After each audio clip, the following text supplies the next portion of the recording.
Empezamos a grabar.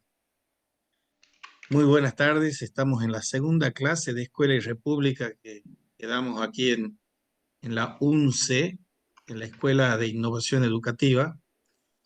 Y bueno, estábamos haciendo las presentaciones y vamos a tener que, da capo, como dicen los tanos, hacer una recapitulación en forma sucinta. Y lo fundamental es que ustedes interactúen para que esto no sea un monólogo autoritario, como dice Freire, sino sea una educación liberadora que sea diálogo. A ver, si yo tengo que resumir en una frase, en solo una frase, en qué consiste todo esto que estamos tratando de hacer en estas 60 horas, diría que la, a ver, rebobinemos.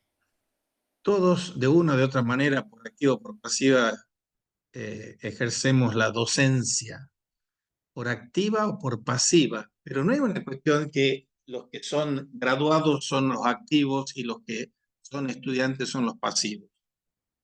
Dice Paulo Freire precisamente, nadie educa a nadie, nadie se educa solo, todos nos educamos los unos a los otros en diálogo sobre el mundo.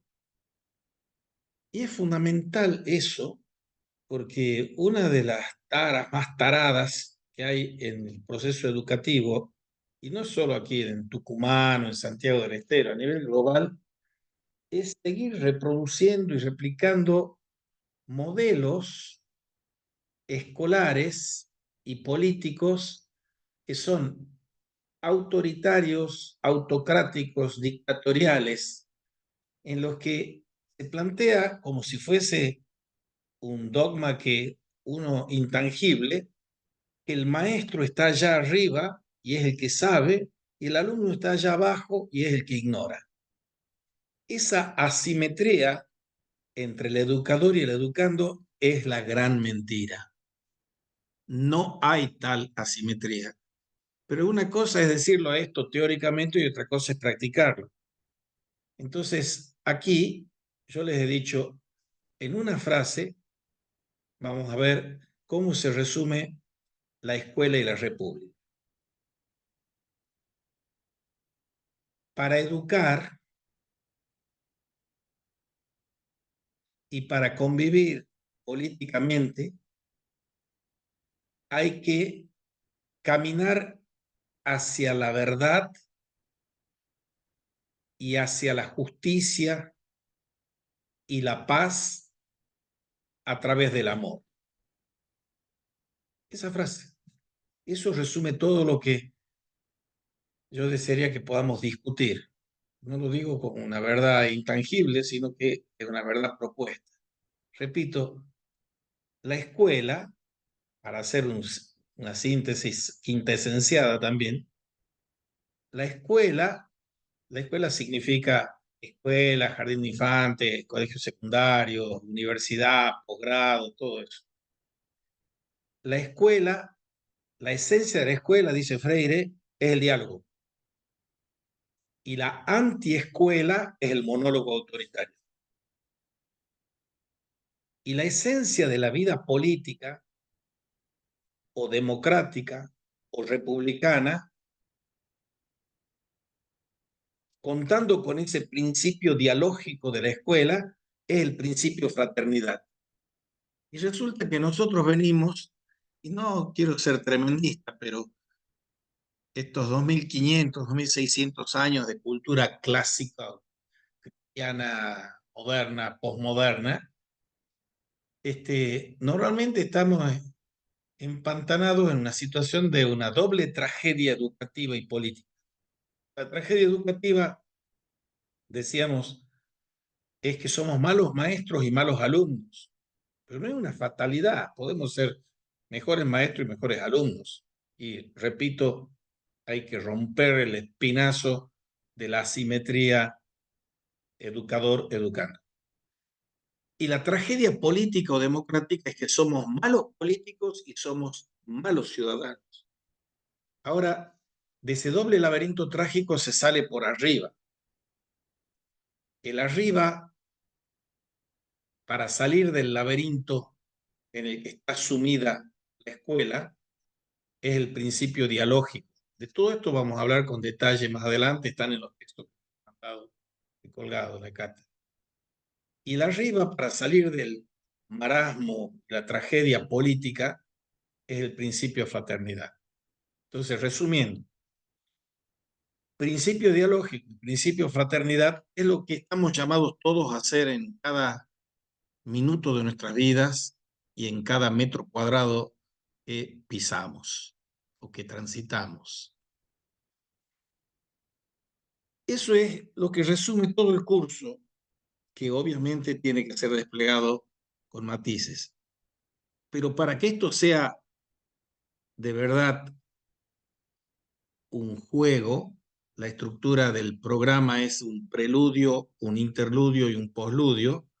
Para que esto sea de verdad un juego, hay que seguir reglas. Y este lunes hemos expuesto dos conjuntos de reglas, las reglas morales y las reglas intelectuales. Las repito, porque esas son las que ustedes tienen que comprender, cuestionar, criticar y comentar, y en última instancia aceptar o no aceptar. No aceptan, están fuera del juego, obviamente. Pero este curso está pensado como un juego amoroso además, juego amoroso de la educación y el juego amoroso de la convivencia política. Parecen cosas así idílicas, utópicas, pero eso y solo eso es lo bueno que viene sucediendo en estos 2600 años, que no es solo negro lo que viene sucediendo. Cada vez que existe un maestro, cada vez que existe un político que es admirable, es porque está aplicando esos principios del juego amoroso de la escuela y de la república. Entonces, el desafío nuestro es que ustedes, yo voy a hacer segmentos de la exposición en la parte teórica, por decirlo así, en la que yo funjo o actúo de maestro, pero ustedes son los maestros de sus maestros. Yo soy el alumno de los alumnos también, si es que es cierto, como creo que es, eso que dice no solo Pablo Freire, lo he mencionado por referencia que hacía Ignacio. Entonces, ustedes cuando escuchan algo que digo yo y les hace ruido, hola Tania, ¿cómo andás? Poné en la cámara, Tania, así te vemos. Tania, va. Cuando ustedes escuchan una palabra que es complicada, que no la entienden, pregunten, porque no todas las palabras pueden ser claras. Yo voy a tratar de ser lo más claro posible, pero puede haber, hola Tania, Hola, buenas tardes. buenas tardes. Entonces ustedes me paran, conectan el micrófono y me preguntan. Si hay algo que cuando yo he terminado el párrafo ese, no están de acuerdo, critican negativamente. Si creen que es valioso hacer una crítica, crítica viene de renein, juzgar, una crítica positiva, también critican positivamente, pero no es que ustedes tienen que decir lo políticamente correcto y criticar positivamente. Pueden y deben, éticamente deben criticar negativamente si les parece criticable. Y la tercera operación, cuestión, crítica, comentario, es la más elaborada, es ustedes complementan algo que les suscita o les despierta lo que han escuchado. Entonces, la primera regla, la absoluta regla, la primordial regla de las reglas, del conjunto de las tres reglas morales, es el respeto incondicional por el otro. Respeto en varios respectos. Respeto de los alumnos entre sí, de los profesores entre sí, y ya superando la asimetría, aquí no hay maestros y alumnos como dos clases separadas, sino que todos somos maestros y alumnos. Respeto de los alumnos entre sí, de los profesores entre sí, de los alumnos para con los profesores, de los profesores para con los alumnos, y por último y no menos importante, el respeto de cada uno para consigo mismo.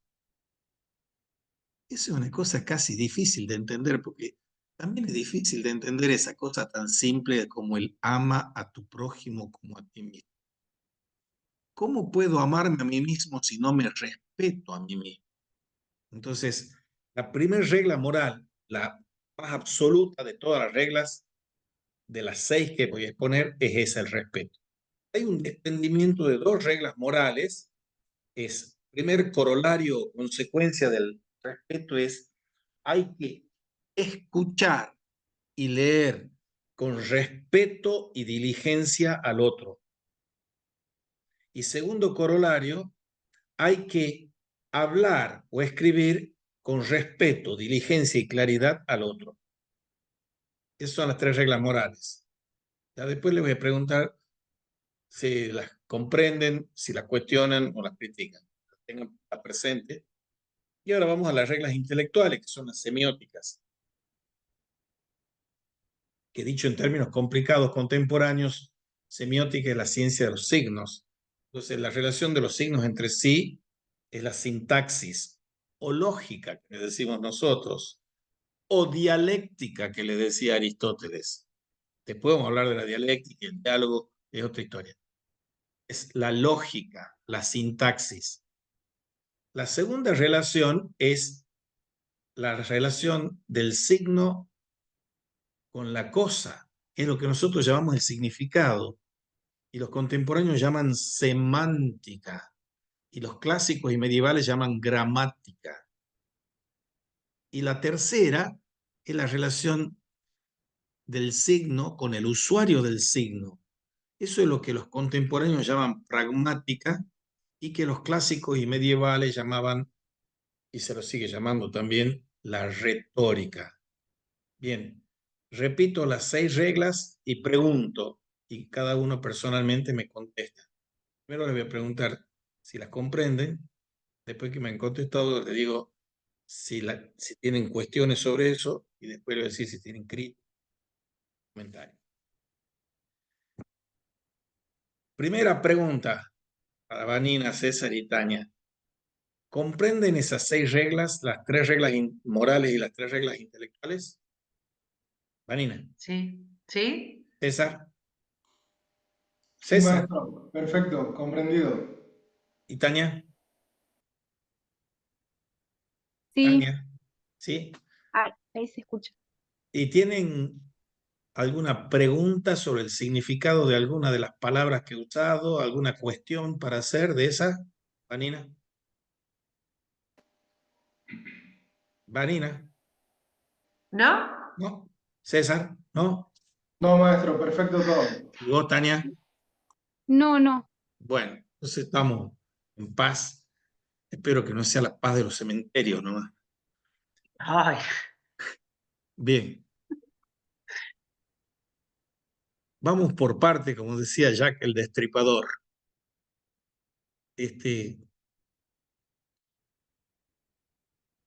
Un gran filósofo que era un gran maestro de escuela y bueno, maestro secundario y de universidad y de posgrado después en Francia, Jean Guiton, tiene un libro maravilloso, él ya se murió, pero tiene un libro maravilloso que se llama El trabajo intelectual. Y yo se los recomiendo, hay ediciones en castellano, varias. Me toca timbre. Liliana, por favor.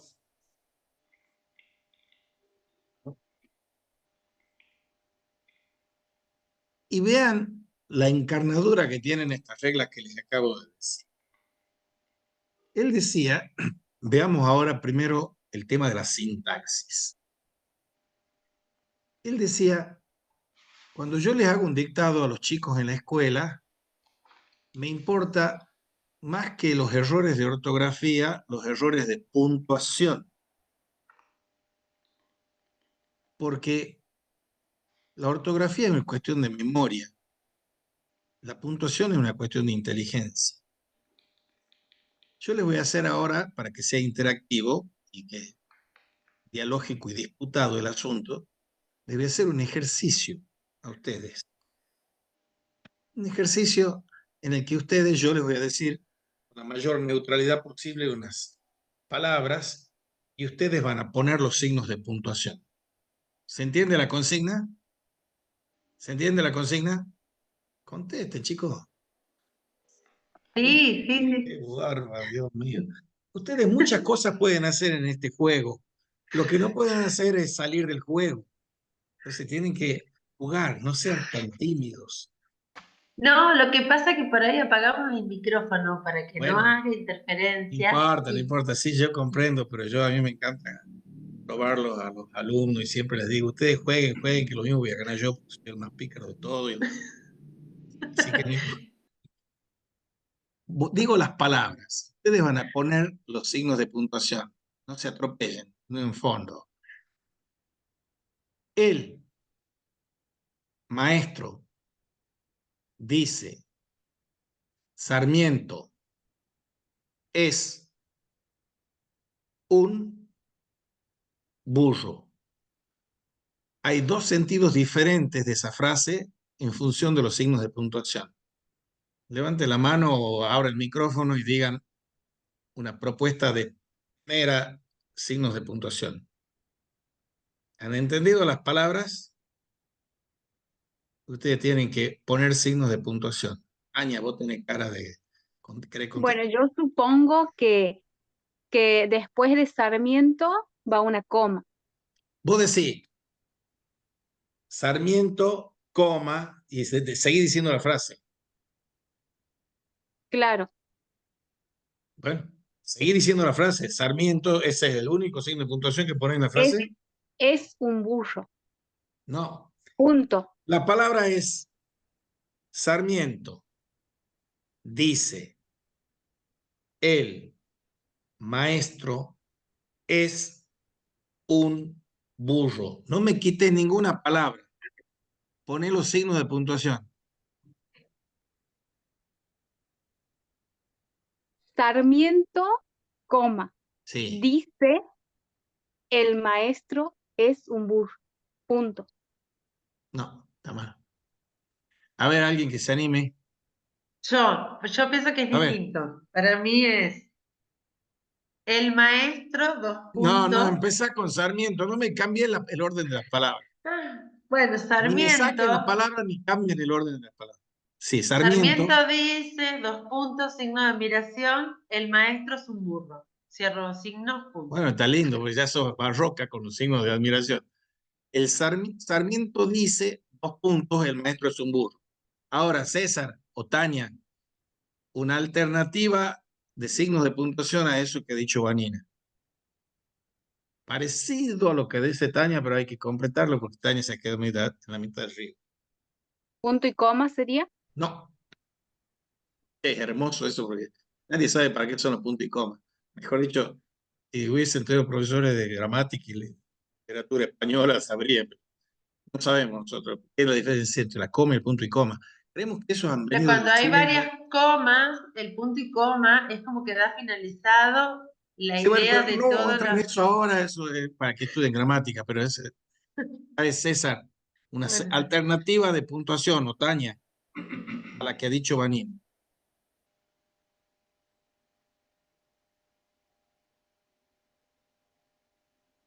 Me quedé. Tengo Estaba la bien, vos has intriga. dicho Sarmiento, coma,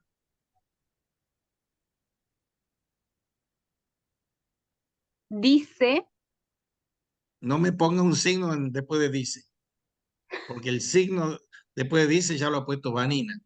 Yo he dicho una alternativa a la de Vanina. Y además, si coma y después dice y dos puntos, no va. Error de inteligencia. ¿cómo sería lo correcto? Ah, ¿que quiere que lo haga yo al ejercicio? Está bien que hay que romper la simetría de educador y educando. César, ¿se te ocurre algo? Si no, le digo yo, pero bueno. Lo único que se me ocurre, sacando lo que dijeron los compañeros sin completar, sino una idea como alternativa, es Sarmiento dice, punto seguido, el maestro es un burro. No. Se las digo yo. Bien. Sarmiento, coma, dice el maestro, coma, es un burro. En la frase de Vanina, el burro es el maestro. En la frase que he dicho yo, el burro es Sarmiento. Sarmiento, dice el maestro, es un burro. Entonces el burro es Sarmiento. Sarmiento dice, coma, el maestro es un burro. El burro es el maestro. ¿Entienden la diferencia de para qué sirven los signos de puntuación y para qué sirve la lógica? Porque si vamos a jugar este juego, tiene que ser con coherencia, y la coherencia es sintáctica, y los signos de puntuación son para eso. Ya después vamos a hablar de la historia de los signos de puntuación, que no es que han existido desde siempre, son un invento bastante reciente, son del Renacimiento.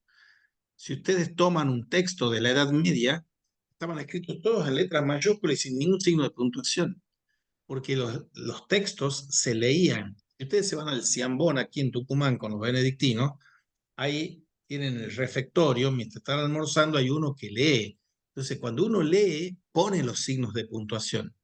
Y estos que no sabían que existían los signos de puntuación porque no lo habían inventado todavía, son un genial invento. Son los que fundan la civilización, los signos de puntuación. Está la bibliografía Rolete que les he puesto ahí sobre eso, de los signos de puntuación también. O un párrafo del genial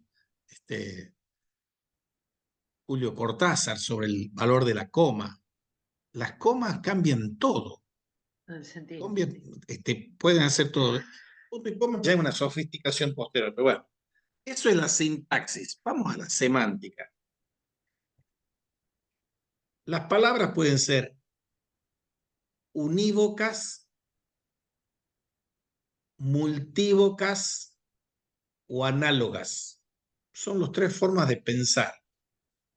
La univocidad es lo que se supone pretende la ciencia. Pretende un conocimiento universal, necesario, etc. La univocidad. La multivocidad es la equivocidad, el aquelarre semántico, por decirlo así. El pensamiento más apropiado a la realidad de las cosas y a la verdad que se expresa en el lenguaje es el análogo. Y si yo les digo la palabra vela, con V corta, o le digo la palabra gato, ustedes no me pueden decir el significado de buenas a primeras si no ven el contexto. Porque yo puedo decir, vos sos un gato, le digo a un ladrón tucumano, a un comprovinciano. O digo, alcanzame el gato que he pinchado la goma, o sacame ese gato que está ensuciando la casa. Esa es la multivocidad, la relación entre el signo y la cosa. Y la plurivocidad es la equivocidad. Por supuesto que nadie va a reclamar, salvo que sea un surrealista o hay también, o alguien que quiera con toda conciencia adulterar el significado de las cosas. Nadie va a estar propalando la equivocidad como un medio de comunicación. Porque si yo digo algo que tiene múltiples sentidos y yo en mi mente tengo un sentido y espero que el otro me entienda mi sentido, el otro tiene que ser un lector de mi mente o un adivino. La equivocidad es el equívoco, el error. Entonces, la semántica implica que qué relación hay entre las palabras y las cosas.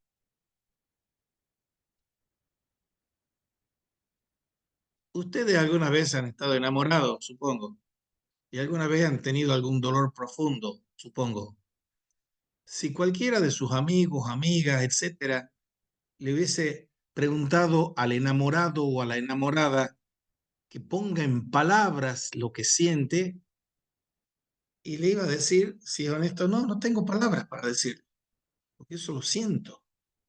Y lo mismo con un gran dolor.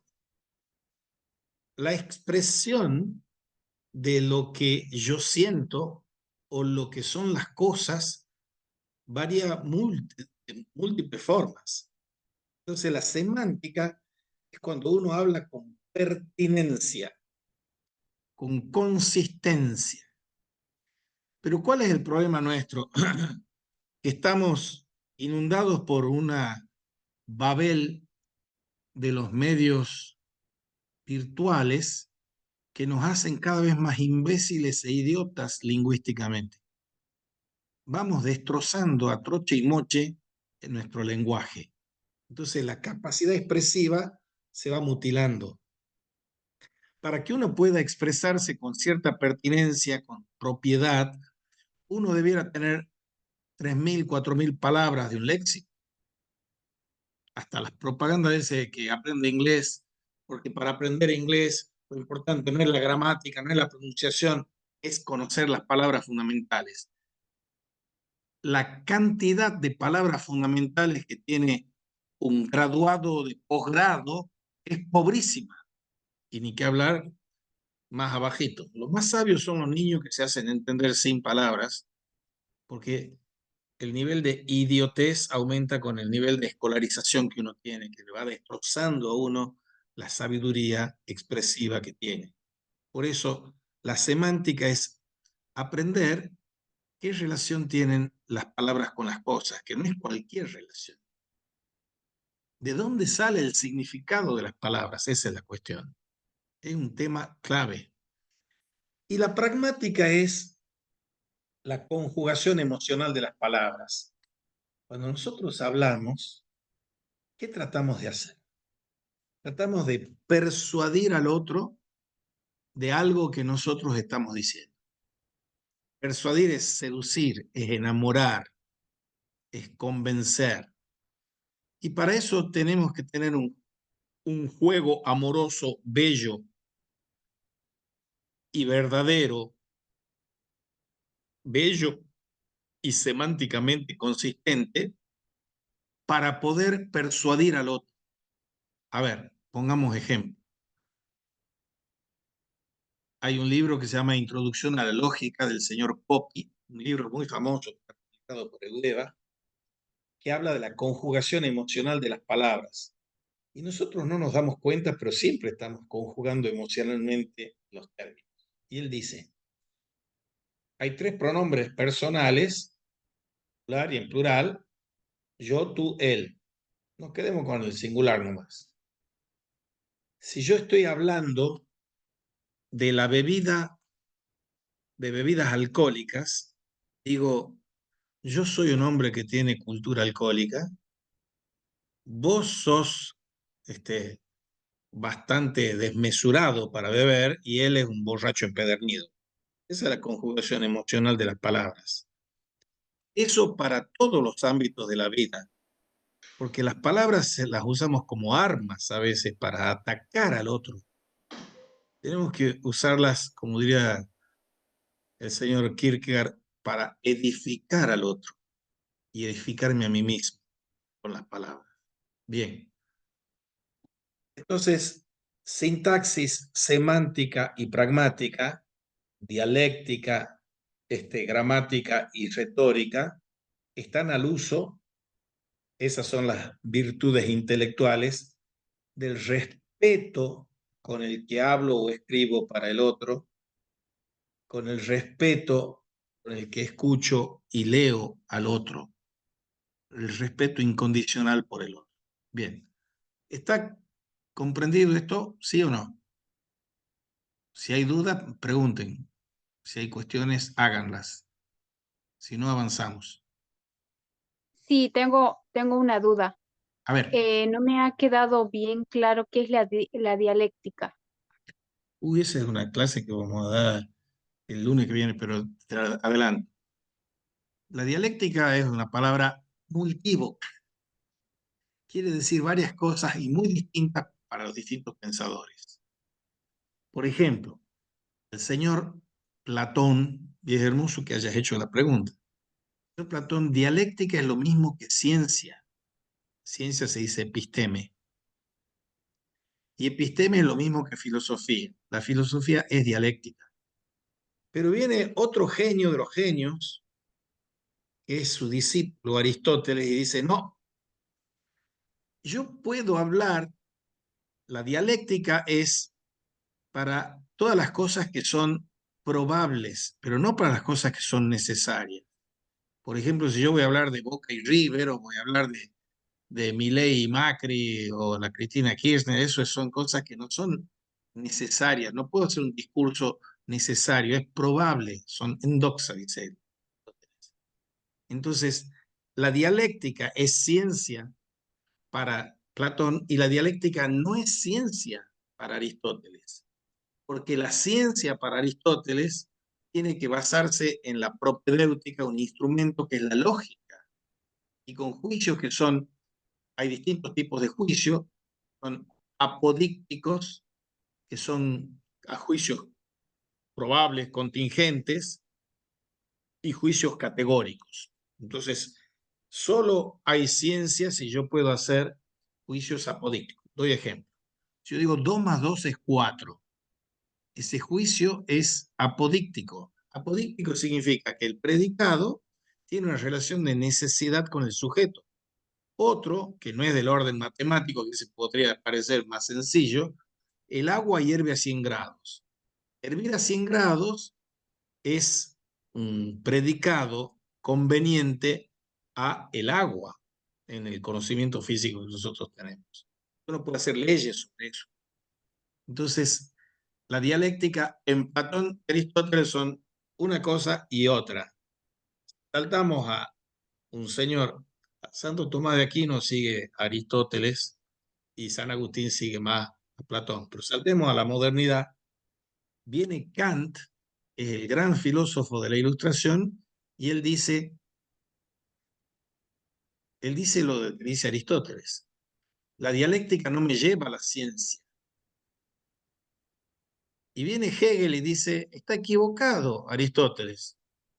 La dialéctica, la lógica dialéctica es la verdadera lógica científica. Bien, esto lo vamos a ver con más detalle, pero ¿qué es la dialéctica? La dialéctica implica desde siempre y para siempre, con todos los matices, negatividad y movimiento. Dos filósofos presocráticos, uno es Parménides y el otro es Heráclito. Heráclito es el que nadie se baña 2 veces en el mismo río, y Parménides habla de la esfera y habla de lo universal, lo necesario. En toda la historia de la filosofía están los que defienden esa cuestión de la fijeza del ser o de la movilidad del devenir.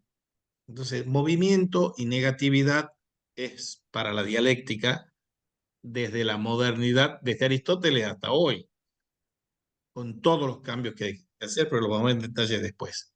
No sé si te queda algo claro lo que he preguntado. Sí, ¿Sí? sí, sí. Bueno, avancemos entonces.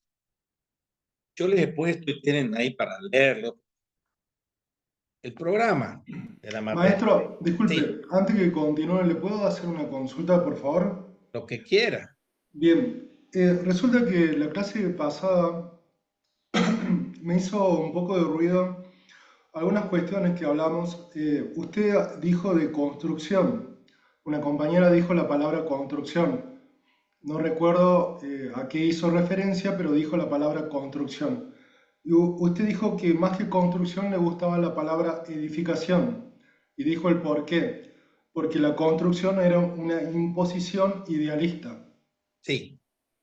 Bien, con respecto a eso, cuando se habla de construcción cultural, ¿está bien dicho? Y también dicho según la filosofía que vos quieras defender. No es la filosofía que defiendo yo, pero cada uno puede decir, dice lo que se le canta, pero ¿por qué he dicho yo la construcción? Yo les menciono dos filósofos. Yo no estoy de acuerdo con ninguno de los dos, pero son genios. Uno es Kant y otro es Hegel. El tema de la construcción y el tema de la objetividad del conocimiento, eso es un invento de Kant.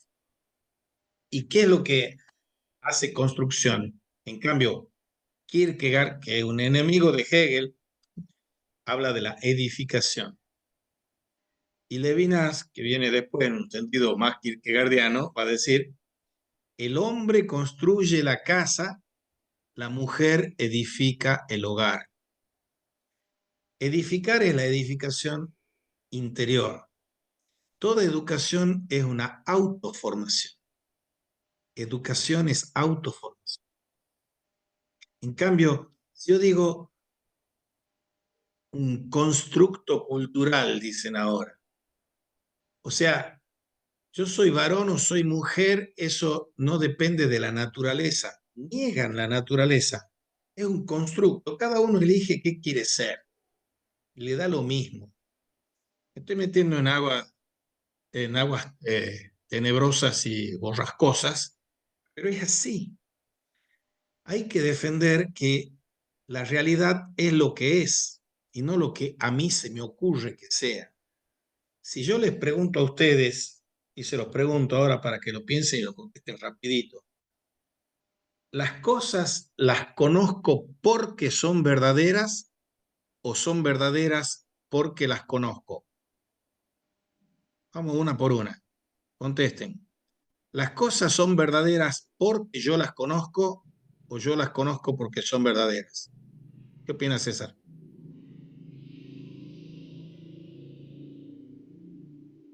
¿Puedes repetirlo? ¿Las cosas son verdaderas porque yo las conozco o yo las conozco porque son verdaderas? Creo que es la segunda opción. Decila. Eh,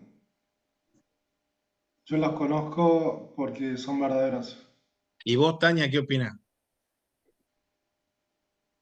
Yo opino que las cosas están,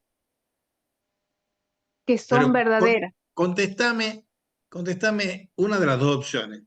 ¿Las cosas son verdaderas porque yo las conozco o yo las conozco porque son verdaderas? Las cosas son verdaderas porque yo las conozco. O sea, la posición contraria a la de César. ¿Y vos, Vanina? Me baso en Platón, voy a decir la primera. No te bases en nada, basate en Vanina. Contestame, ustedes tienen que aprender a jugar sencillo. Si no, ¿cómo les voy a ganar yo? Y yo por la raíz que voy intelectualmente voy a decir la primera. Que son verdaderas porque vos las conocés. ¿Ah? O sea, vos como Tania. Bueno, y sí, Repetila la frase, no es tan complicado. Las cosas son verdaderas porque yo las conozco o yo las conozco porque son verdaderas. ¿Cuál de las dos? la primera, las cosas son verdaderas porque yo las conozco. Yo le Bien. doy el O sentido de sea, vos verdad. sos igual que Tania. En cambio, César es Sí. un realista. Y ustedes son unos idealistas adolescentes, las dos chicas. Segunda pregunta o segundas preguntas. ¿Las cosas son bellas porque a mí me gustan o a mí me gustan porque son bellas? Elijan una de las dos, no me empiecen a hacer filosofía barata ni cara. Las ¿Las cosas cosas son son bellas bellas porque porque a mí me gustan o a mí me gustan porque son bellas? A ver, Vanina.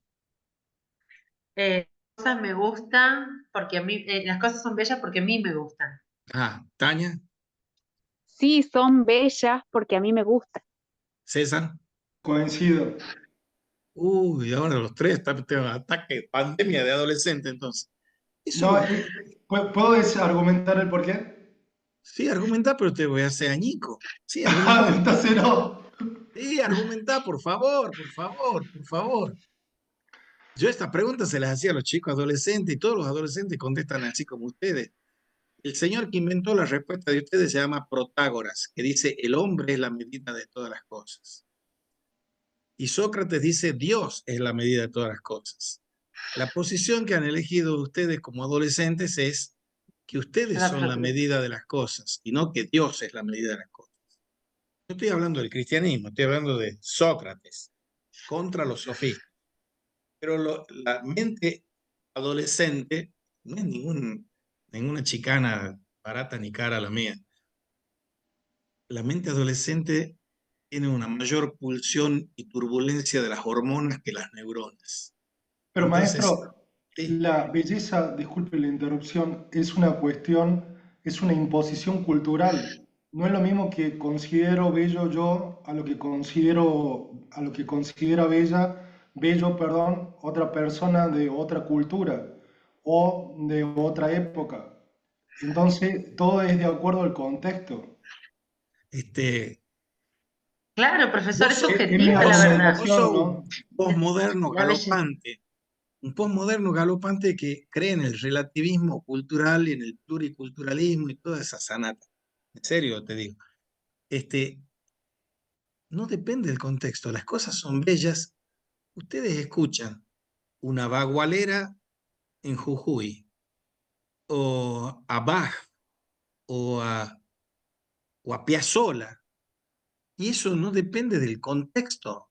Eso le gusta a un Pero sí, japonés, Piazzolla, pero sí de la cultura, porque no es lo mismo la música japonesa, por ejemplo, oriental u occidental, no tiene el mismo gusto.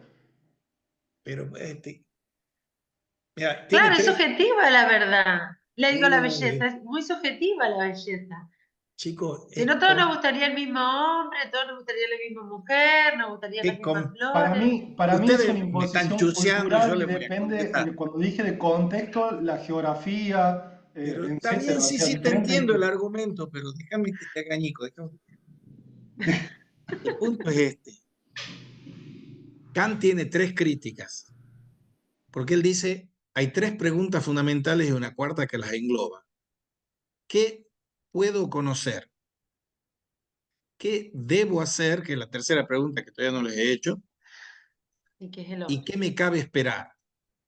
Ah, Lo que ustedes dicen y lo que él quiere es eliminar el subjetivismo e instaurar la subjetividad. Son dos cosas distintas. Entonces él quiere ver, la primera es la nociología, la epistemología, ¿qué puedo conocer? La segunda es la moral, ¿qué debo hacer? Y la tercera es la religión y la estética, ¿qué me cabe esperar y qué es lo bello? Ahora, todavía no le he hecho la tercera pregunta. ¿Las cosas son buenas porque yo las quiero o yo las quiero porque son buenas? A ver, chiquitos, contesten. Aña, no tengan ¿Cómo? miedo, ¿cierto? No, ¿Cómo? esto- ¿Cómo? ¿Me puedes la- repetir? sí, sí, las cosas son buenas porque yo las quiero o yo las quiero porque son buenas. No me contesté para lo Yo las quiero, político. Sí. yo las quiero porque son buenas. Bueno, tenés dos de adolescente y una de chica madura. ¿Entienden cómo es el asunto? Realismo o idealismo. No hay tercera posibilidad. Y el realismo es la realidad real. Y las cosas, en tanto que son buenas, bellas, verdaderas, bellas, uno, algo, cosa, son los trascendentales del ser, dicen los medievales. Pero la filosofía tiene una toxina idealista, desde el amigo de Vanina, desde Platón hasta hoy, y pasando por Kant, obviamente, que creen que ellos construyen, que ellos imponen el ser a las cosas. Nadie le impone ningún ser, ni belleza, ni bondad, ni, ni verdad a Maestro, ninguna cosa. disculpe, Sí, sí, te pongamos disculpo. de ejemplo el cuadro que usted tiene detrás. Sí. Para una persona que sabe de pintura le puede parecer bello y para otra persona que no tiene las herramientas necesarias para hacer una crítica le puede parecer feo. Entonces, ahí en cuestión del realismo y del idealismo, ahí tenemos, está exento ciertas cosas del arte. Ya es un tema hermoso y complicado ese, hermoso y complicado, pero es que estamos acostumbrados a ir por la vida con un bisturí distinguiendo donde no hay que distinguir, confundiendo donde no hay que confundir.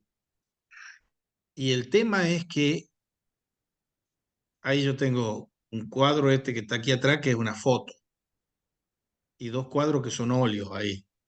Es distinto una foto estéticamente que un óleo, que una acuarela, etcétera. Ahora,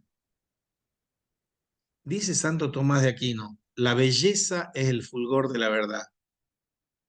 Si algo es bello, es a la vez verdadero y es bueno.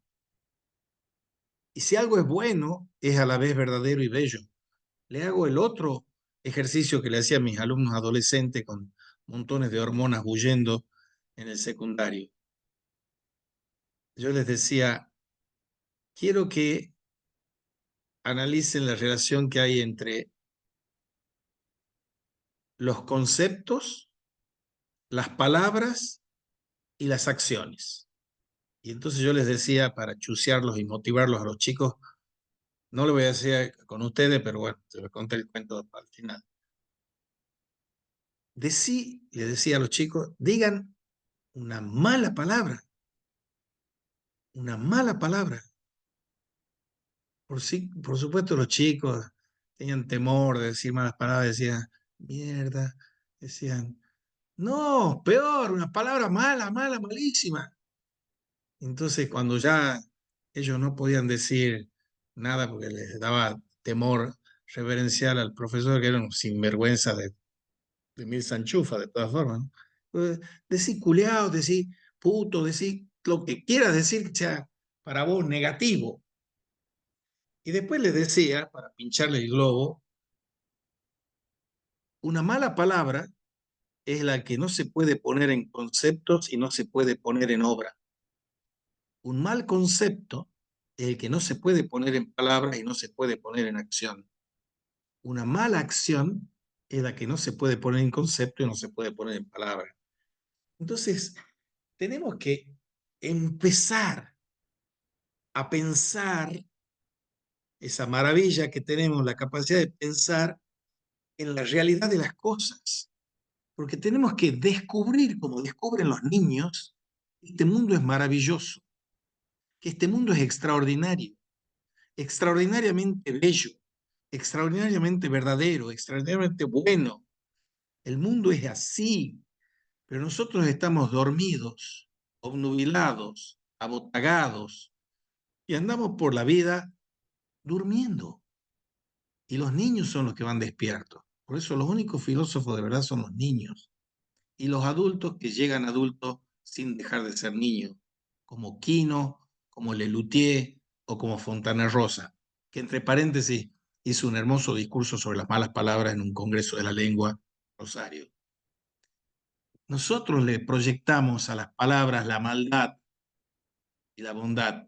Si alguien dice la palabra la puta, no lo estoy insultando, lo estoy alabando en la forma safia y, y descuajeringada que tenemos de hablar nosotros. Qué hijo de puta que sos, qué linda que la has hecho. Nadie que conozca el modo coloquial nuestro va a pensar que lo estoy insultando. Pero si yo digo con toda la inquina, vos sos un remil hijo de puta, ahí en la entonación yo estoy dando la significación. ¿Me entienden o no me entienden? Bueno, hagan el esfuerzo de dejar de ser adolescentes y conviértanse en niños. Por favor, porque si no van a estar naufragando en los idealismos, esencialismos y bobaliconerías del mundo de la filosofía y del resto de las disciplinas de estudio. Bien, si nos hemos puesto de acuerdo con eso, vayamos, no sé si quieren hacer una pausa o están con la pila cargada. Yo no tengo problema de parar, pero tampoco no tengo problema para seguir, ¿no? Yo soy un joven de 70 años que tengo pila para rato. ¿Quieren hacer una pausa o quieren que sigamos? como quieran. La Tania tiene miedo de decir. No, es que me he quedado con algo que ha dicho mi compañero, Sí, que, y yo digo, es una parte subjetiva, que lo que yo veo bello, usted no lo puede ver bello. vea, en primer lugar, la frase que has armado, usted puede no ver lo bello, tendría que haber dicho. Bueno, No, no, no es lo mismo no puede ver bello que puede no ver bello. ¿Entendés? Eso es sintaxis. Pero sí, vamos a lo que ha dicho el compañero. Por supuesto que nosotros sabemos que sobre gustos hay mucho escrito, no es que no hay poco escrito. y es que no nos tomamos el trabajo de estudiar qué significa el gusto, qué significan las modas. No hay cosa más vieja que una moda. El eterno retorno de lo mismo, decía Walter Benjamin, eso es la moda. El diario de hoy, sea el Liberal o sea el que sea que tiene en Santiago, o el Pasquín Nuestro, la Gaceta, el diario de hoy solo sirve para envolver el pescado que se está pudriendo, porque ya no sirve para nada. Y tiene una duración que apenas ha salido ya es viejo. Entonces uno tiene que tratar la realidad de las cosas como son. Y si son, son bellas, verdaderas y buenas. Y uno puede apreciar. Por supuesto que el tema de lo estético es el tema que se ofrece más a discusión, porque entra la cuestión de la subjetividad.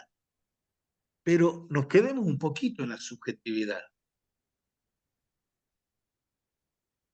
Si Santo Tomás dice subjectum, está hablando de la sustancia de algo. Si Descartes, filósofo moderno, dice sujeto, está hablando de la conciencia de algo. Pienso, luego existo. Son dos términos de subjetividad absolutamente diferentes. Una hincando en la realidad y otra volándose de la realidad.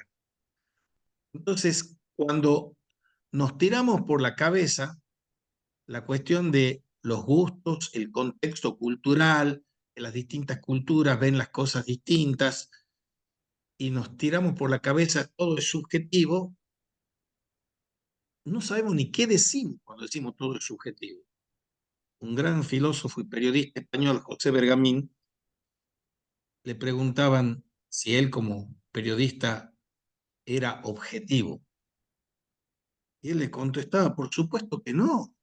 Sería objetivo si yo fuese un objeto, pero soy un sujeto, por eso soy subjetivo. Pero aquí hay que hacer una nueva distinción. No es lo mismo subjetividad que subjetivismo. Subjetivismo es el capricho particular para decir de las cosas lo que se me cante, de la belleza lo que se me cante, de la bondad lo que se me cante, y creemos que somos unos genios de la innovación y la creatividad porque hacemos lo que se nos canta. Pero eso ya lo han inventado los griegos, y después en los modernos hay otro señor que se llama Jean-Jacques Rousseau que dice algo parecido a esa tontera del subjetivismo. Nos quedemos con los griegos, los sofistas. Los sofistas eran los adversarios de Sócrates y después de Platón y Aristóteles. Los sofistas eran señores que manejaban muy bien la retórica y que cobraban para dar cursos para que los ciudadanos de Atenas pudiesen hacer carrera política y discutieran con elocuencia y vigor, no para buscar la verdad, sino para ganar la discusión. Y no se trata de ganar la discusión.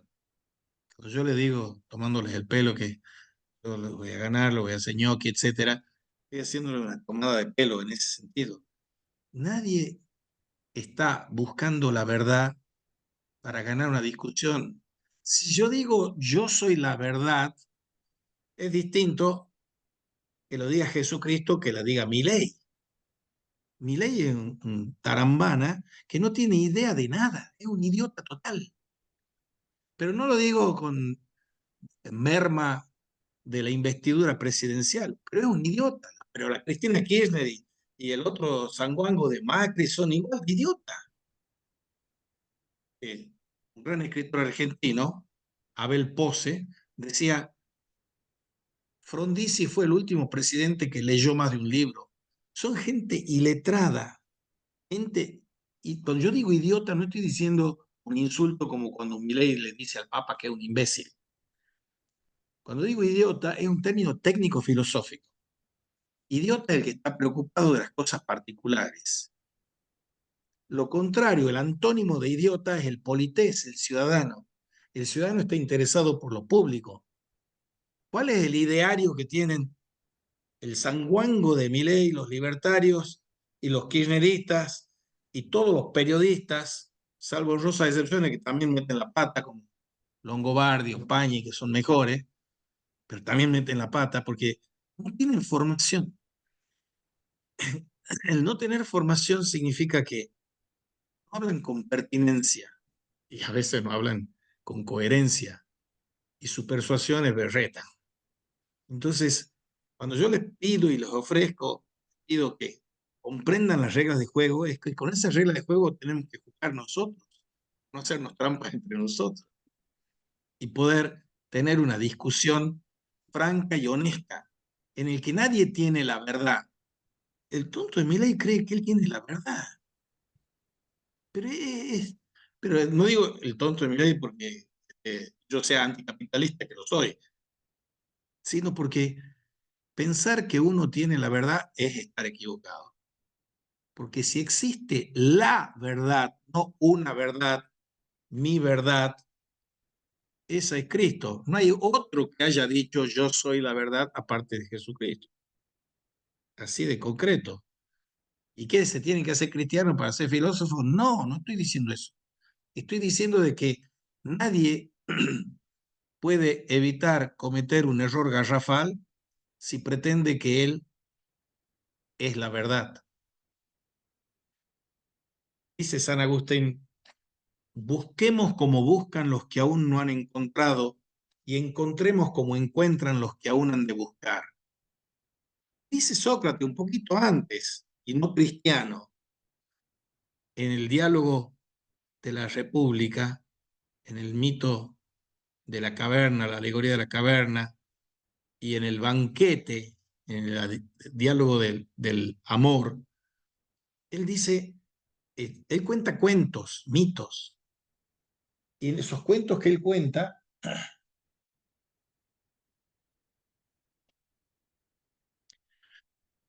ese cuento que él cuenta es un mito. La filosofía nace de los mitos, y dice el buen Aristóteles en sus escritos de metafísica de la filosofía primera,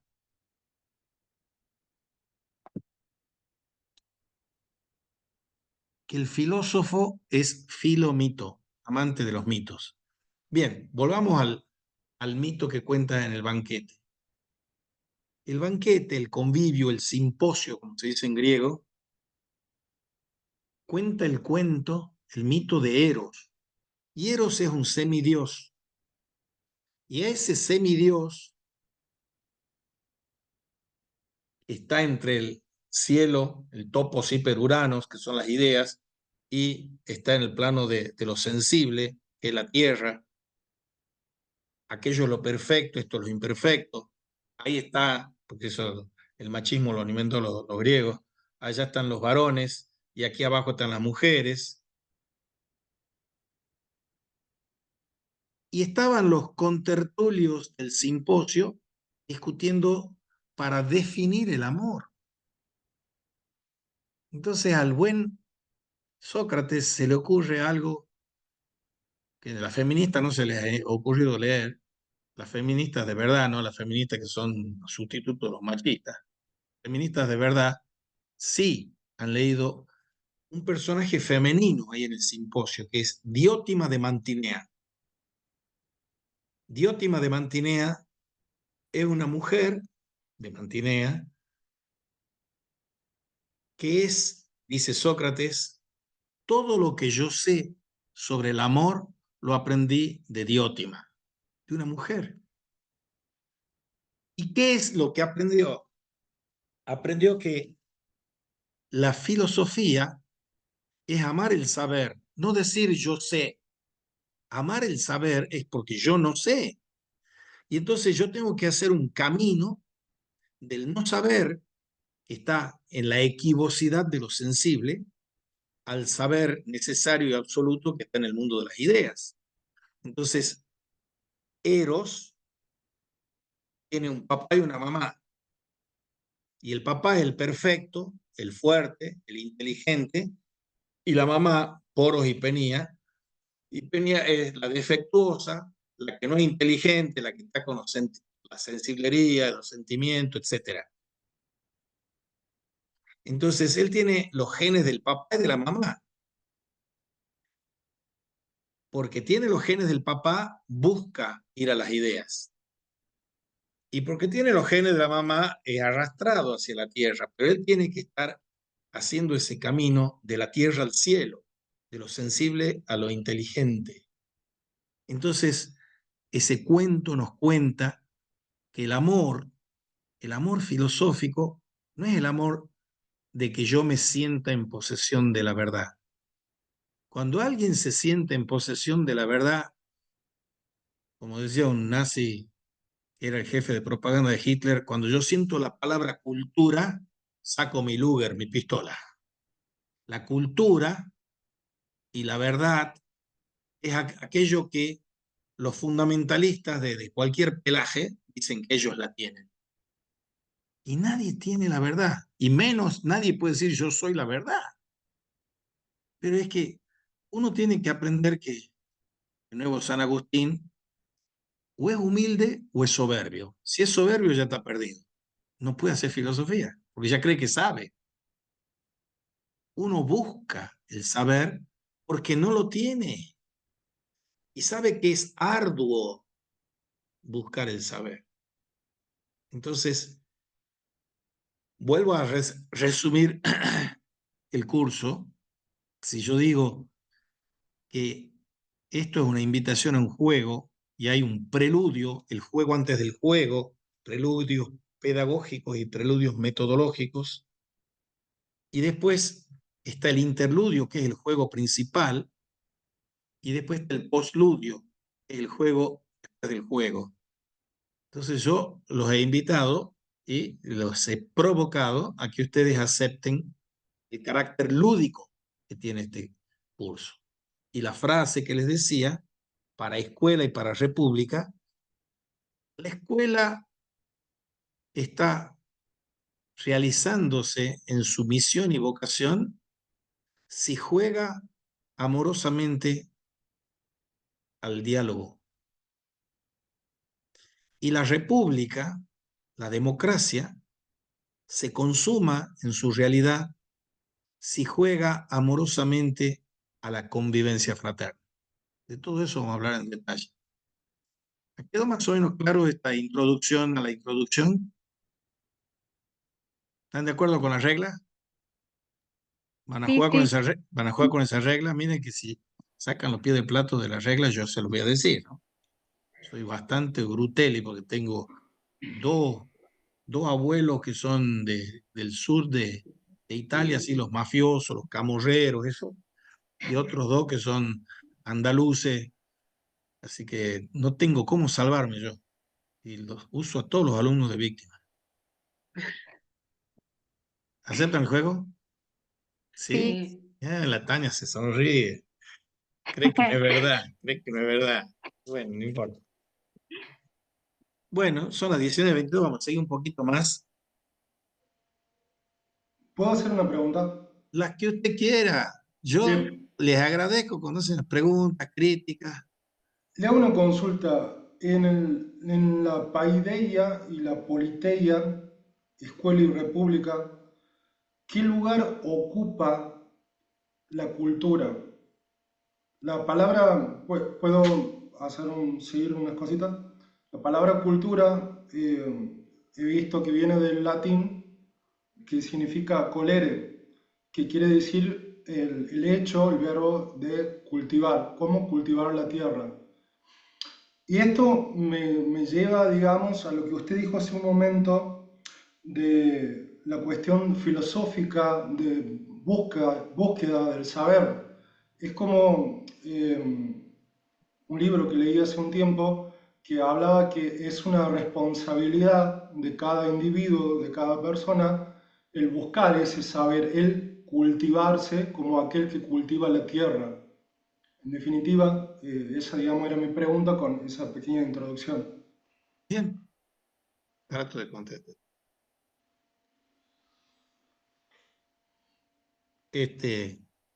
La etimología que has buscado es correctísima, que viene de colere, que es cultivar. Ahora, ¿quién cultiva?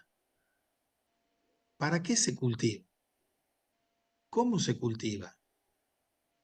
La palabra cultura es una palabra en la filosofía del mundo alemán. El equivalente en el mundo francés, estoy hablando del siglo XVIII, XIX y XX. En francés, en lugar de cultura, se habla de civilización. Y viene el ilustrado bárbaro de Sarmiento y habla la civilización o barbarie. Cuando yo les mencionaba al ministro de propaganda de Adolfo Hitler, dice, cuando escucho la palabra cultura, saco mi pistola. ¿Por qué dice eso él? Porque la élite cultural alemana estaba muy representada por los judíos. Entonces, como ellos eran antisemitas, sacaba la pistola porque querían matar a todos los judíos. Y ellos no creían en la cultura, sino en la raza aria. Ahora, por supuesto que no vamos a reducir al simplismo bestial y asesino del hitlerismo, porque la cultura es una palabra fundamental. Nos pongamos un poquito antes de Hitler. El mayor filósofo ilustrado es un alemán que se llama Immanuel Kant.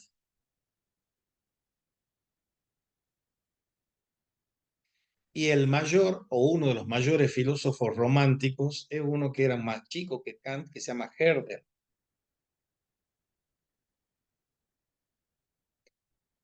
Kant, como Diderot, como Voltaire, como los franceses, él cree en el cosmopolitismo.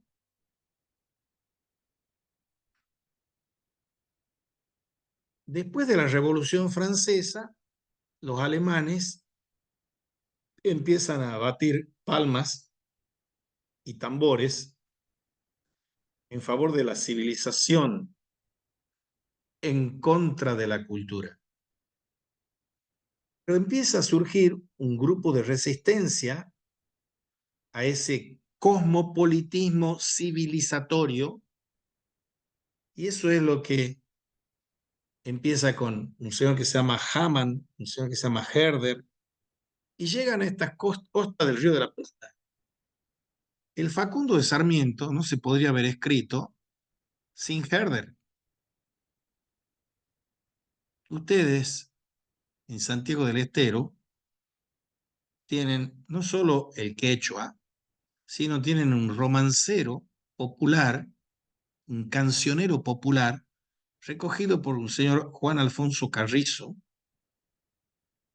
apadrinado por el profesor de metafísica de Tucumán, que era Ruyés, Alberto Ruyés, que hizo aquí, en el noroeste argentino, el cancionero de Santiago, de Salta, de La Rioja, de Catamarca, de Tucumán, de Jujuy, etc.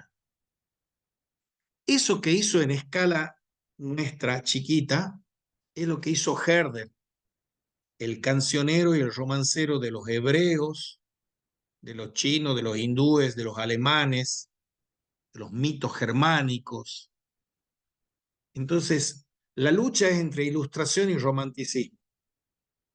La civilización es cosmopolita y el romanticismo es Pop, nacional y popular. La exaltación de lo nacional y popular. Pero los argentinos que somos mandados a hacer, para hacer las mezcolanzas que hacemos, tenemos los dos más inteligentudos que tenemos en el siglo XIX son el comprovinciano Alberdi, que ojalá lo entendiera un poco el tarado este que tenemos el presidente, y el señor, el sanjuanino Sarmiento. Y ellos se llevaban más o menos bien, pero en el proceso de gestación de la argentinidad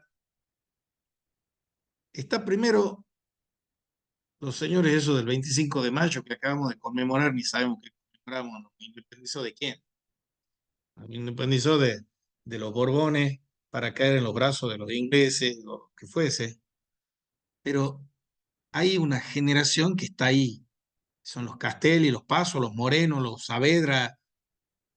Y después viene la generación de Mayo, la que nace en 1810 como Alberdi, o como Sarmiento un poquito después, que es la generación romántica se llama. Pero estos son unos románticos sui generis, son románticos ilustrados. La mejor polémica en lengua española del siglo XIX es la polémica a muerte entre Alberdi y Sarmiento. Eso lo dice un gran escritor que fue rector de Salamanca, don Miguel de Unamuno. La mejor polémica. Resulta de lo cual se produce una hibridación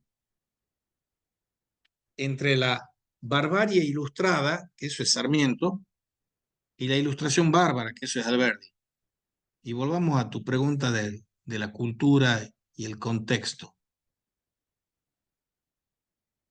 Por supuesto que hay que atender a la cuestión peculiar del color local, del paisaje, de la geografía, del clima, etc. Pero una cosa es atender a eso y otra cosa es absolutizarlo.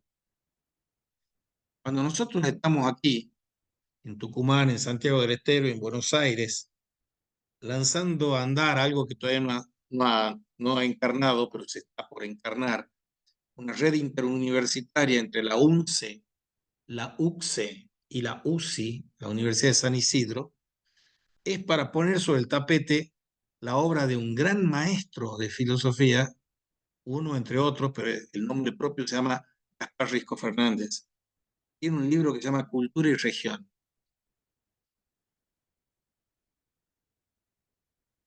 Es muy recomendable que lean ese libro para que vean lo que estoy diciendo y también. Y si no lo tienen ahí a mano, sí, seguro, ahí está Gustavo Carrera que lo tiene, hay varios que lo tienen ahí en Santiago. Porque yo leí en ese libro, en el año 1991, editamos ese libro con otro amigo en el Centro de Estudios Regionales de Gaspar. Después la UCSE publicó 2 libros de Gaspar. Los santiagueños fueron siempre muy hospitalarios. Leí ahí algo que me desarmó en el buen sentido de la palabra y me edificó. Una crítica lacerante a nuestro Juan Bautista Alberdi. Yo les hago un reto, un desafío, que ustedes encuentren una crítica a Alberdi en todo lo que han leído, escuchado en la última década o 3 décadas. No van a encontrar, salvo lo de Gaspar Risco Fernández, que Gaspar Risco dice una cosa tan clara como esta. ¿Qué era más importante en el siglo XVII, en el XVIII y hasta entrado el XIX? ¿Buenos Aires o Tucumán? ¿Qué era más importante? Tucumán. Si ustedes van a Córdoba y van a la Universidad de Córdoba, van a ver el escudo que dice Universitas Córdoba Tucumanensis.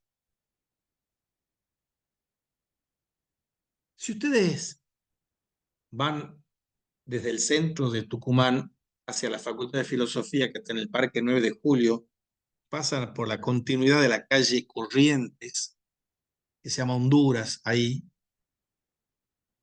se encuentran con la estatua de un señor Alejandro Heredia.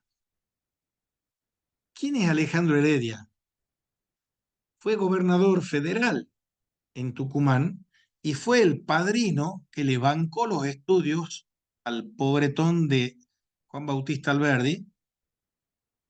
Y Alejandro Heredia, aparte de ser militar, ese leía más de un libro, era doctor en teología moral. Ahora resulta que viene el pintiparado machirulo de Bernardino Rivadavia y crea la UBA. Y se hacen unas masivas marchas para protestar a favor de la universidad y creen que la UBA, bueno, es lo más maravilloso que hay. Los jesuitas, los dominicos, los franciscanos, crearon muchísimas universidades en ese periodo de la colonia tan denostada ella. Y el ingrato de don Juan Bautista Alberdi decía que hay que eliminar de las universidades a los tomistones declarados de la Universidad de Córdoba. Él que había podido estudiar gracias a esos tomistones. Pero no es una cuestión de defender a Tomás de Aquino frente a Kant. La cuestión es ver qué significa cultura. Hay más cultura en un egresado de la UNT o de la UNCE, en una bagualera o en un hombre del campo que no tiene letras. ¿Qué es la cultura? La buena relación con Dios, con los otros hombres, con la naturaleza, eso es cultura.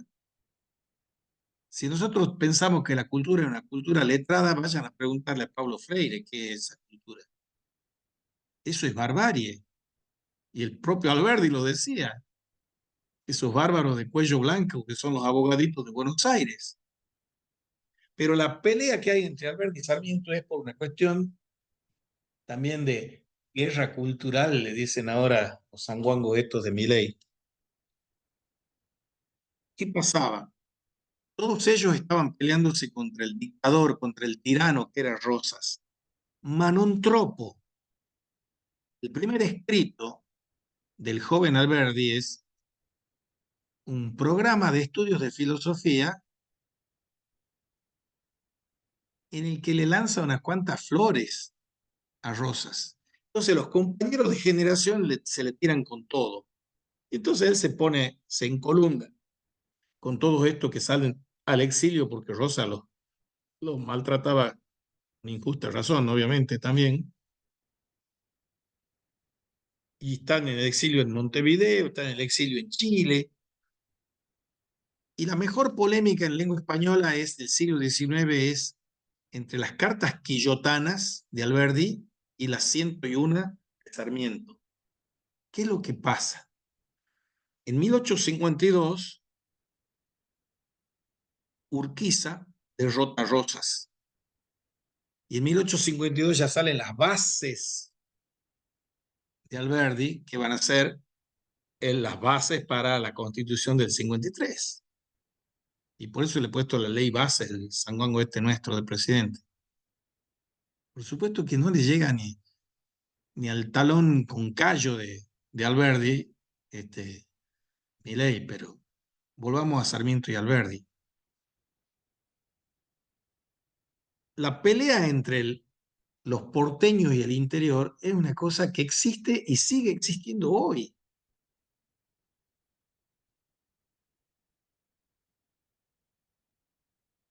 Y esa pelea es una pelea por qué sea la cultura y cómo tenemos que cultivarnos nosotros.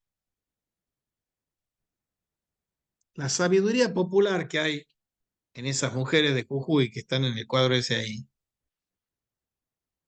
cultura. Por supuesto, eso no va a la universidad, pero peor para la universidad, porque eso es cultura. Y no digo que solo la pobreza cobije la cultura, pero por cierto, la erudición libresca no es cultura. Entonces, cultura es cultivar.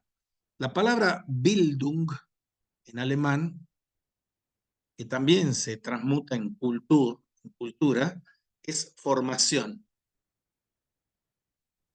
Y así como Kierkegaard habla de la edificación de sí mismo, Romano Guardini, un gran cura, teólogo y filósofo alemán de raíz italiana, habla de cartas de autoformación. Ser culto es empeñar su vida en formarse a uno mismo. ¿Formarse en qué? ¿Para qué educarnos? Para ser personas formadas. Formados en belleza, en verdad, en bien, en justicia, en paz. Esa es la currícula que hay que tener. Ni una más ni una menos. Si quieren más, pongan en ese sentido. Pero con la mano en el corazón y otra en la mente, cuando nosotros sentimos como estudiantes universitarios que nos forman en el cultivo propio de la belleza, la verdad, el bien, la justicia, la paz. Pocas veces, ¿no? Esa es la tragedia educativa. Bueno, son las 19:39, ya le he dado demasiado lata, así que no sé si quieren que siga o yo puedo seguir, pero si no, paramos aquí, ustedes preguntan, charlamos, más distendidos y seguimos el lunes que viene. No sé, César, ¿no quedó conforme con la respuesta? César,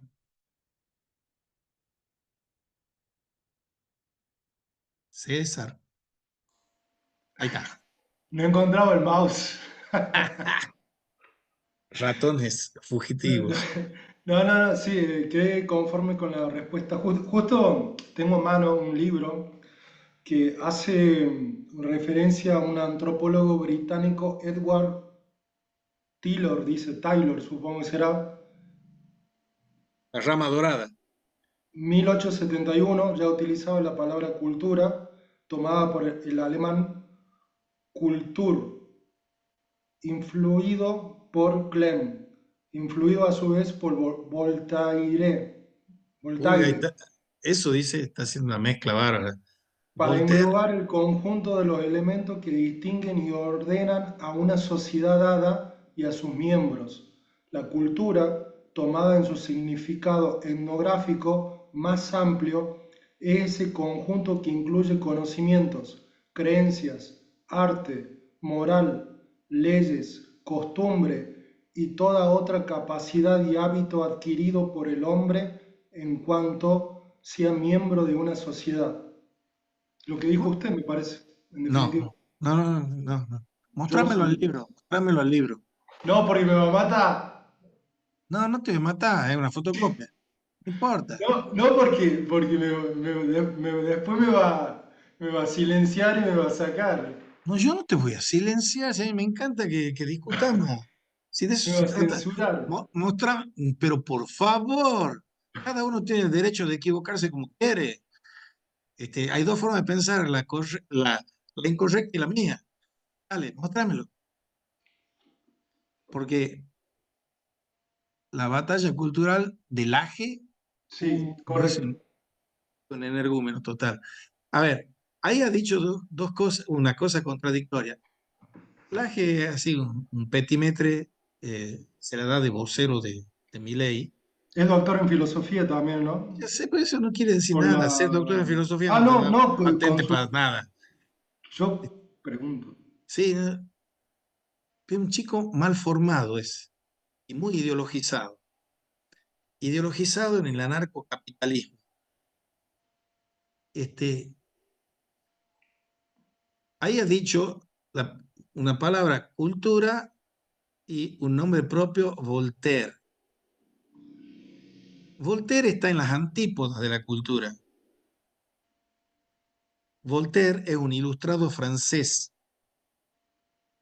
el que ha acuñado la palabra, el sintagma filosofía de la historia. El pluralismo de que yo tengo que en China, en la India o en Francia o en Alemania, tengo que tener un pensamiento cosmopolita.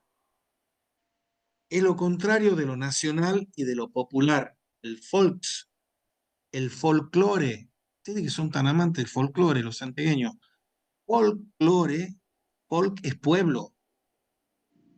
No tiene categoría de pueblo el ilustrado.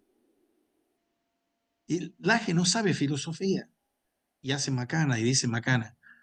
Y dice cosas que yo también suscribo. Su campaña contra el aborto, todas esas cosas las suscribo. Pero vos no podés, porque coincidas con una cuestión esa, ética, como la de oponerte al aborto, aceptarle cualquiera de las gansadas que dice Laje y el otro más ganso que él, que es su amigo Márquez. Que los tipos han salido en la época dura del kirchnerismo con los tapones de punta para mostrar los errores del kirchnerismo. Y yo también le suscribiría que son errores y muy graves los del kirchnerismo. Pero hay que ser coherentes, consistentes y persuasivos. Laje es un chico que tiene mucha retórica y vende bien la víbora, por decirlo así, es muy persuasivo, pero no tiene fundamentos para las cosas que dice. Mezclar ahí cultura y saltar del inglés al alemán y del alemán a Voltaire es una gansada total. Porque Voltaire es un francés ilustrado, civilizatorio y de la pluralidad, que no existe el folk, no existe el folclore, para eso es particularidad. Nosotros somos ilustrados, racionales, la razón es absoluta y universal y necesaria. El despliegue de la idea, va a decir Hegel. Mucho más complejo que esto y lo vamos a ir viendo, pero Kant es un hombre que está diciendo hay que hacer una filosofía del hombre, una antropología y una filosofía de la historia en sentido cosmopolita. Cosmopolita. Eso ya lo han dicho los estoicos. Soy un ciudadano del mundo. En cambio, los que vienen del lado del romanticismo dicen, no, yo defiendo la región del no acultural, como dice Gaspar Rico Fernández, y no hay que divinizarla, la posición esa tampoco. Lo que hace Hegel es tratar de hacer una síntesis dialéctica entre Kant y Herder. Kant es la universalidad, Herder es la particularidad, el folclore, el cancionero popular, y eso es la cultura. La filosofía de la cultura es de raíz alemana, ¿no? Como ahí bien dice, pero después se desdice, porque lo mete al racionalista Voltaire. Entonces, Hegel dice, yo vengo a hacer la síntesis entre Kant y Herder. Por eso yo agradezco y bendigo todas las intervenciones de ustedes, Tania, Vanina, tuya, César, porque da ocasión para que uno aclare un poco más lo que se puede aclarar. Y esto que digo yo, obviamente lo digo una y mil veces, no es palabra santa y estoy abierto a que me discutan y que me discutan con cosas concretas, como mostrarme esos libros. Yo no voy a satanizar los libros de ese. Me parece un error garrafal. Me parecen errores garrafales los de Kant y de Hegel también. Son genios, genios. Pero yo no puedo, en las tres preguntas que le he hecho a ustedes, vacilar como han vacilado ustedes entre ser idealistas y realistas, entre ser adolescentes y ser niños. Tienen que ser niños. No, no van a ser filósofos. Si son adolescentes van a decir, yo soy la medida de todas las cosas. Y eso te lleva al subjetivismo, al relativismo, al perspectivismo, al multiculturalismo, a la búsqueda de consenso cuando se hacen los benévolos. ¿Puedo hacer dos preguntas? Pero todas las que quiera, yo agradezco. Una es cortita, ¿la clase queda grabada ahí en la página de la Sí, aula? sí, sí, queda grabada. La segunda, se me mezclan algunas cosas, tal vez yo no tengo claro los conceptos. Cuando usted habla de cosmopolitan, y a mí se me viene a la mente, o sea, por ahí, cosas que me hacen ruido, la globalización. Si bien, no sé si usted me puede decir algo acerca del cosmopolitan, la globalización, y también se me mezcla un poco lo de la cultura, si puede dejar algunos conceptos o algunos Bueno, matices de eso. la globalización es... ¿Cuál ha sido el proceso histórico primero de lo que se llamaría, más que globalización, mundialización? Cuando Cristóbal Colón primero y Magallanes después dan la vuelta al mundo. La primera vez que tenemos conciencia de la dimensión mundial de ese lugar donde estamos viviendo es con esos españoles, genovesios, como le quieran llamar, y portugueses que descubren las Indias recientemente descubiertas. Ese es el hombre ecuménico, el hombre universal.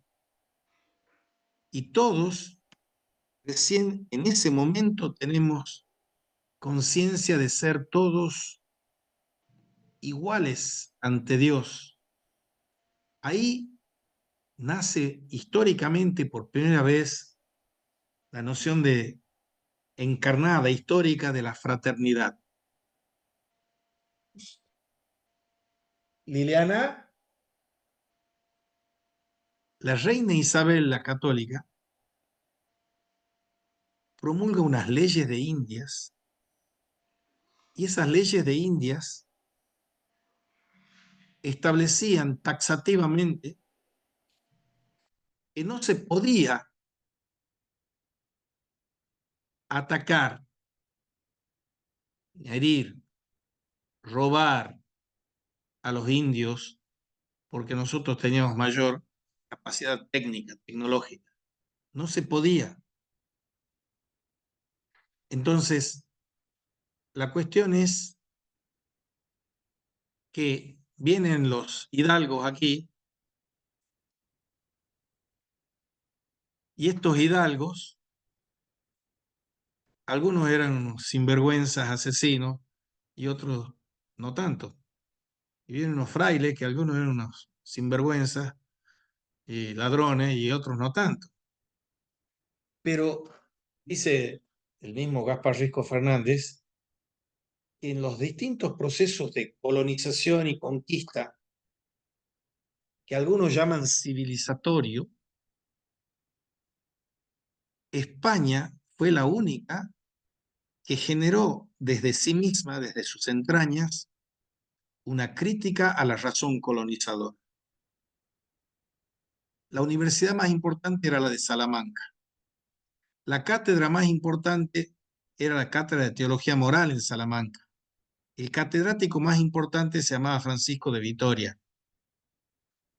Y Francisco de Vitoria es el creador, dice un autor, de las Naciones Unidas, porque él habla del derecho de gentes.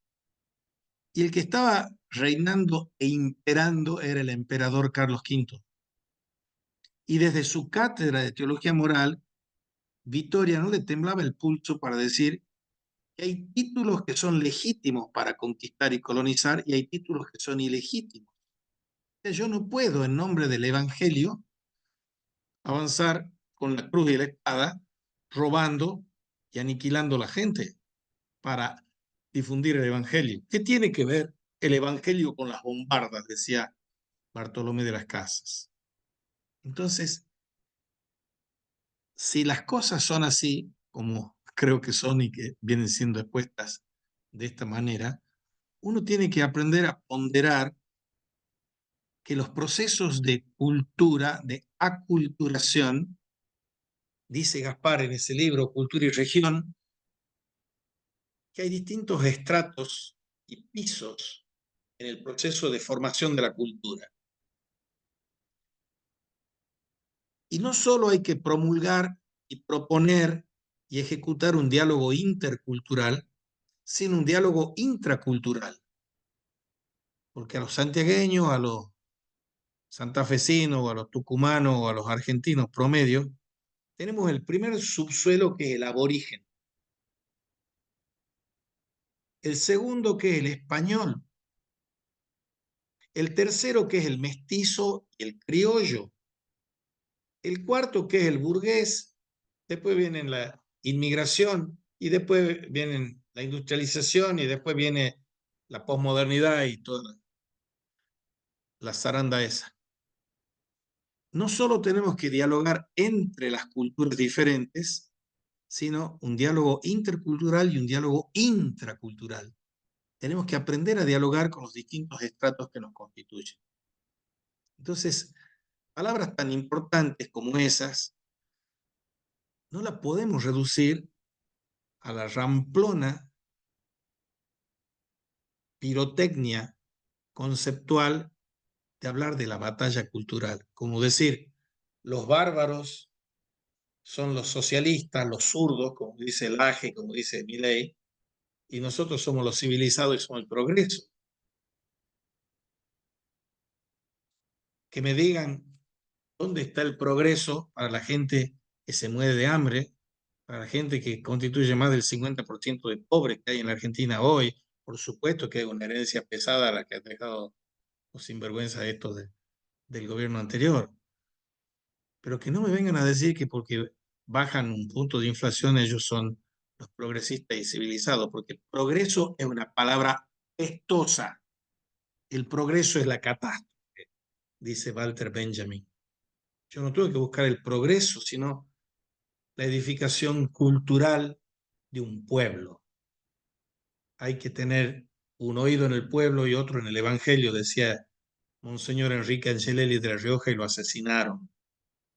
Y es la misma sensibilidad que tiene el Papa Francisco. Bien, cuando viene a decir eso, que hay que atender a los más pobres, a los más desvalidos, refugiados. Hay que defender eso. El último escrito del Papa es dignidad infinita, es extraordinario. Bueno, son cosas que hay que ver. No sé si eso aclara un poco o oscurece, César.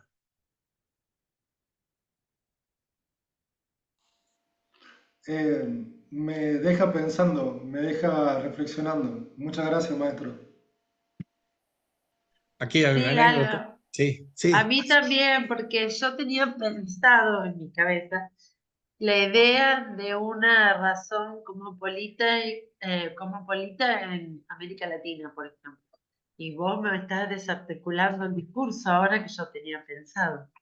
Bueno, eso es lindo, eso, como dice el Papa Francisco, hagan lío. Yo he venido aquí para hacer lío en la cabeza de ustedes, no para hacer una componenda trucha. Pero es que hay que estudiar, estudiar y estudiar. Hay que leer, leer y leer. Jaime Echeverry en el libro La tragedia educativa, publicado en el año 2000 aquí, un tipo que médico, humanista, rector de la UBA fue, él dice, los tres motivos de la tragedia educativa es que no leemos, no leemos y no leemos. Falta leer, aprender a leer. No es cualquier cosa el aprender a leer. Leer inteligentemente, leer inteligentemente es, la palabra inteligencia es intus legere, aprender a leer entre líneas. ¿Mm? Bueno, hay un montón de cosas para seguir discutiendo y les digo, por si acaso no les ha quedado claro, que a mí me encanta que me preguntan, me encanta que me discutan, me encanta que me peleen, porque eso dicho en términos técnicos latinos es la libido disputandi. Amo la disputa, disputa, discusión, diálogo tienen la misma raíz. Si no hablamos entre nosotros, ¿qué hacemos? ¿Qué acto educativo puede gestarse? Ninguno. Maestro, ¿qué consejo nos puede dar usted, con respecto a la lectura? Por ejemplo, en mi caso, yo leo un pensador y después leo el pensador, digamos que opuesto a ese, para tener las dos voces y yo tener mi propio pensamiento crítico. Está bien, eso está muy bueno, pero yo estoy en el preludio, que son los prolegómenos, y le he dado una recomendación de lectura que no es obligatoria, pero es un libro que es una joya para adquirir métodos de pensar, de leer, de escribir. El libro se llama El trabajo intelectual. El autor es Jean Jean Guitton, Guitton. Hay varias ediciones, una en Real, otra en Criterio, la deben tener en la biblioteca. Y hay muchas más cosas que van a ir saliendo. Yo estoy aquí en los primeros pininos, los primeros pasitos que estamos dando. Y vamos a seguir avanzando y ustedes cuando vayan a la casa y pongan la cabeza en la almohada o en la silla con papel en la mano y la lapicera, anoten todas las preguntas que han querido hacer y no se han animado, no se les ocurrió en ese momento y me las hacen y arrancamos la siguiente sesión del lunes con las preguntas de ustedes. ¿Alguna otra pregunta? Tania, comentario. No, ninguna pregunta. Bueno, son las 19:59, así que terminamos un minuto antes. Después vamos colgando las grabaciones ahí para que si la quieren reescuchar, si son masoquistas. Muy bien. Nos vemos, chicos. Maestro, un gusto. Compañeros, saludos. Buenas Hasta noches. luego, buenas Hasta la noches. próxima.